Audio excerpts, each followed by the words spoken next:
साथियों, जोहार नमस्कार। सावन के इस पावन महीने में कोल्हान कवरेज आपका स्वागत करता है। आज हम एक ऐसे शिवधाम की यात्रा पर निकले हैं जहां आस्था और इतिहास का एक अनोखा संगम देखने को मिलता है। हम बात कर रहे हैं झारखंड के पश्चिमी सिंहभूम जिले में स्थित महादेवशाल मंदिर की, जहां दुनिया भर में खंडित मूर्तियों की पूजा वर्जित मानी जाती है। वहां महादेवशाल में एक खंडित शिवलिंग की पूजा सदियों से हो रही है। यह सिर्फ एक मंदिर नहीं, बल्कि एक रहस्य, एक कहानी और लाखों भक्तों की अगाध आस्था का प्रतीक है। यह बात है 19वीं सदी के मध्य की, जब ब्रिटिश हुकूमत कोलकाता से मुंबई तक रेल लाइन बिछा रही थी। गोइलकेरा के बड़ैला गांव के पास खुदाई के दौरान मजदूरों को एक शिवलिंग मिला।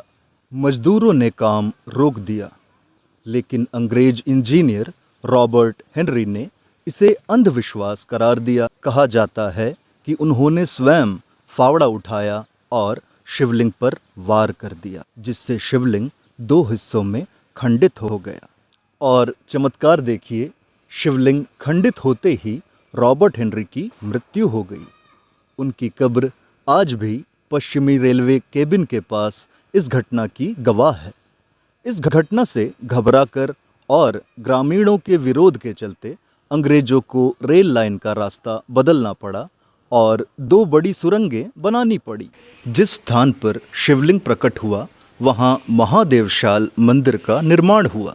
आज भी इस खंडित शिवलिंग का एक हिस्सा यहीं पूजित है, जबकि दूसरा हिस्सा लगभग 2 किलोमीटर दूर रतनबुरु पहाड़ी में माँ पावड़ी के दरबार में ग्राम देवी के साथ स्थापित है। यह एक अद्भुत संयोग है। आज महादेवशाल सिर्फ एक प्राचीन स्थल नहीं, बल्कि एक जागृत शिवधाम है। सावन के महीने में यहाँ का नज़ारा ही कुछ और होता है। लाखों की संख्या में भक्त झारखंड के कोने कोने से और पड़ोसी राज्यों जैसे ओडिशा, छत्तीसगढ़ और पश्चिम बंगाल से भी बोल बम के जयकारे लगाते हुए यहाँ पहुँचते हैं। पूरा क्षेत्र भक्ति के रंग में रंग जाता है। खास करके सोमवार को तो यहाँ भक्तों का महासमुद्र उमड़ पड़ता है। रेलवे प्रशासन भी भक्तों की सुविधा के लिए विशेष ठहराव और सुरक्षा व्यवस्था करता है, जिसमें ड्रोन से निगरानी भी शामिल है। मंदिर परिसर में एक विशाल श्रावणी मेला लगता है, जो पूरे महीने चलता है। यह कोल्हान का बाबा धाम कहलाता है। यहाँ आकर मन को अद्भुत शांति मिलती है और एक अलग ही ऊर्जा का अनुभव होता है। मेरा नाम राजेश चौरसिया है। मेला प्रभारी है इस मेला का। जी, आप हमारे दर्शकों को बताइए, यहाँ सावन में काफ़ी भीड़ होती होगी और कितने कहाँ से श्रद्धालु आते हैं, और आप यहाँ पर कैसी व्यवस्था करते हैं?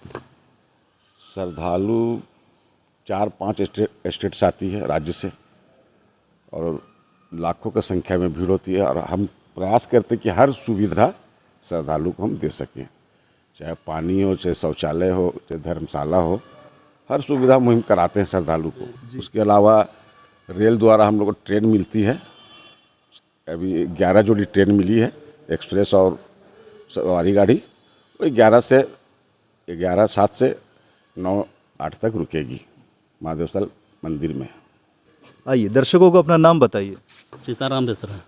जी, सीताराम जी, जैसे सावन के महीने में यहाँ लोगों को काफ़ी तांता लग जाता है, और आप अपने परिवारों को जब लेकर के आते हैं तो किन किन चीज़ों को हमें ध्यान रखना चाहिए? हमारे चैनल के माध्यम से आप ज़रा दर्शकों को बताइए, जब भी श्रद्धालु आएँ तो किन चीज़ों का ध्यान रखें? यहाँ पर सभी वॉलंटियर रहते हैं, उनसे सहयोग लेना चाहिए। यहाँ लेडीज़ का अलग लाइन लगता है, जेंट्स का अलग लाइन रहता है, और विधि व्यवस्था प्रशासन का पूरा चाक चौबंद रहता है। और यहाँ पर कुछ भी दिक्कत होता है तो आप समिति के सदस्य से ये कर सकते हैं। तो साथियों, ये थे हमारे कुछ समिति के सदस्य जो यहाँ पर मजबूती से डटे हुए हैं, ताकि श्रद्धालु सावन का आनंद ले सकें और मंदिर में पूजा कर सकें। श्रावणी मेला की तैयारी के बारे में उनसे जानकारी लेते हैं। जी, सबसे पहले दर्शकों को अपना नाम बताइए। मेरे नाम पिनाकी हलदार। जी, आप क्या करते हैं पिनाकी जी? मैं कलकत्ता से हर साल यहाँ आता है पेड़ा बेचने के लिए। हम जब 14 साल के था तब उस टाइम से यहाँ पेड़ा बेच रहा है।